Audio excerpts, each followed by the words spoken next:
Salam, hər vaxtınız xeyirli, gününüz uğurlu olsun. Dəyərli izləyicilərim, xoş gördük sizləri. Bugün gördüyünüz kimi dadlı, ləzzətli spanaqdan şorba hazırlayacağam. Bunu necə hazırlayacağam? Əgər bu sizə də maraqlıdırsa, buyurun, izləyin. İlk öncə həyətimdən spanaqları yığıram.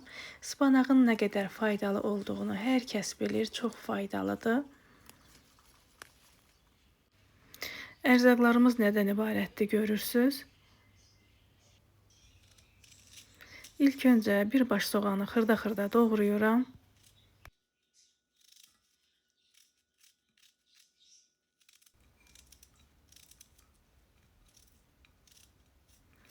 Əziyyətə dəyər verən, videolarımı izləyən, bəyənən, şərhlər yazan hər kəsə öncədən təşəkkür edirəm.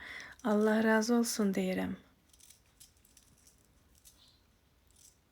Soğanı belə doğramaq rahatdır mənə, ona görə də belə doğrayıram. Artıq soğanımızı doğradım və spanaqlarımızı da doğrayıram.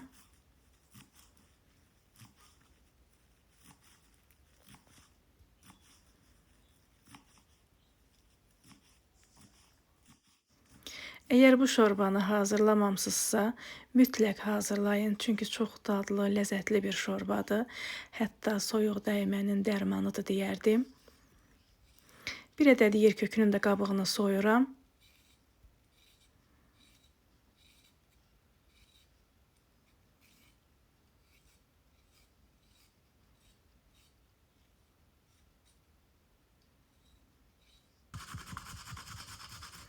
Yer kökünün qabığını soydum və rəndədən keçirdirəm.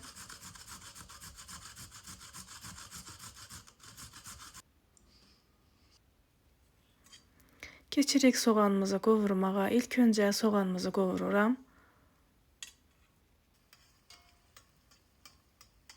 Soğanı biraz qovurulandan sonra üzərinə yer kökünü əlavə edirəm. Yer kökü ilə də biraz qovururam.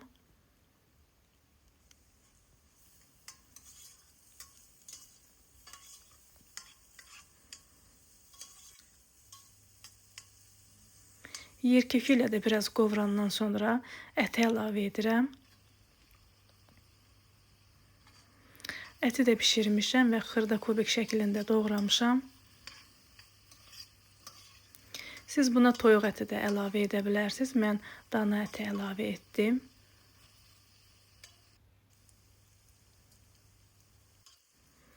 Spanağı da əlavə edib biraz da spanaqla qovururam.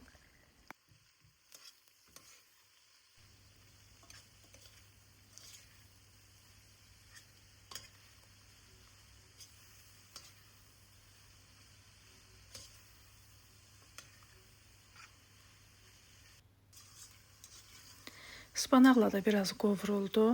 Üzərinə ətin bulyonunu əlavə edəcəm.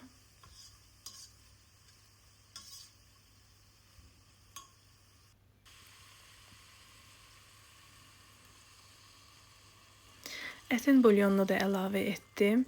Biraz da qaynanmış su əlavə edəcəm.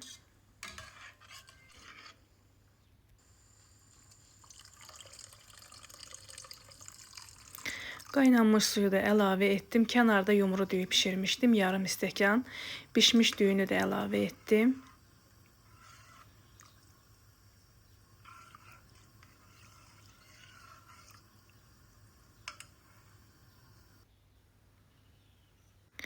Burada içərisinə əlavə edəcəyim qarışımı hazırlayıram. 3 yemək qaşığı un, 1 ədəd yumurta və 1 stəkan qatıq əlavə edib yaxşı-yaxşı qarışdırıram.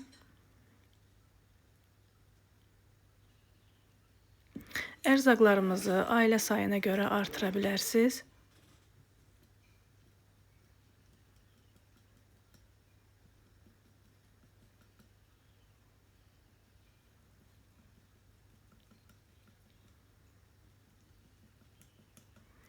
Qarışımımızı da hazırladım. Hazır oldu gördüyünüz kimi.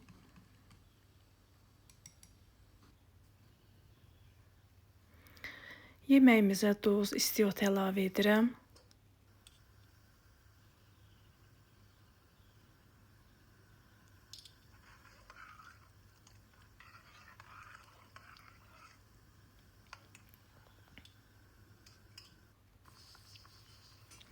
Artıq yeməyimiz qaynayır, bişmək üzrədir. Tez bişir, çünki düyünü bişirib əlavə etmişəm deyə tez hazır olur.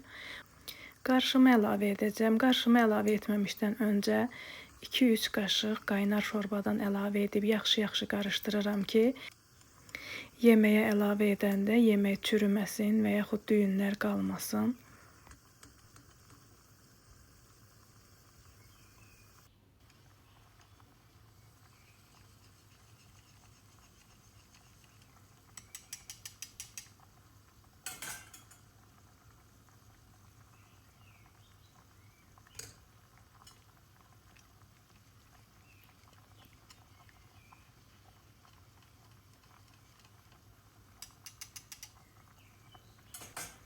Və bunu da yeməyimizin içərisinə qaynaya-qaynaya, qarışdıra-qarışdıra əlavə edirəm. Bunu qarışdırmaq mütləqdir ki, həm düyünlər qalmasın, həm də çürüməsin.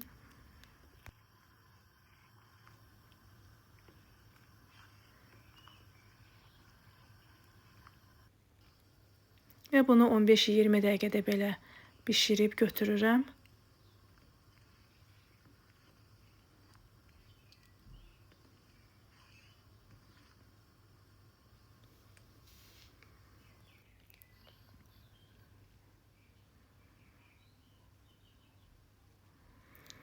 Gördüyünüz kimi yeməyimiz bişdi. Möhtəşəm dadı olan, möhtəşəm görüntüsü olan spanaqlı şorbamız hazır oldu. Qaba servis edirəm. Kənarda biraz qırmızı pul biberlə yağ qızartmışdım. Üzərinə əlavə edirəm.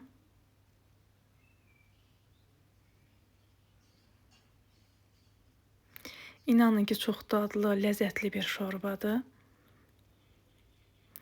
Bəli, dəyərli izləyicilərimiz, bir faydalı videonun daha sonuna gəldik. Hazırlayacaq olan hər kəsə nuş olsun deyirəm. Hələlik bu qədər, sağ olun, Allaha əmanət olun. Paylaşdığım videolar kimlərəsə fayda olursa, videolarımı izləyərkən bəyənməyi unutmayın.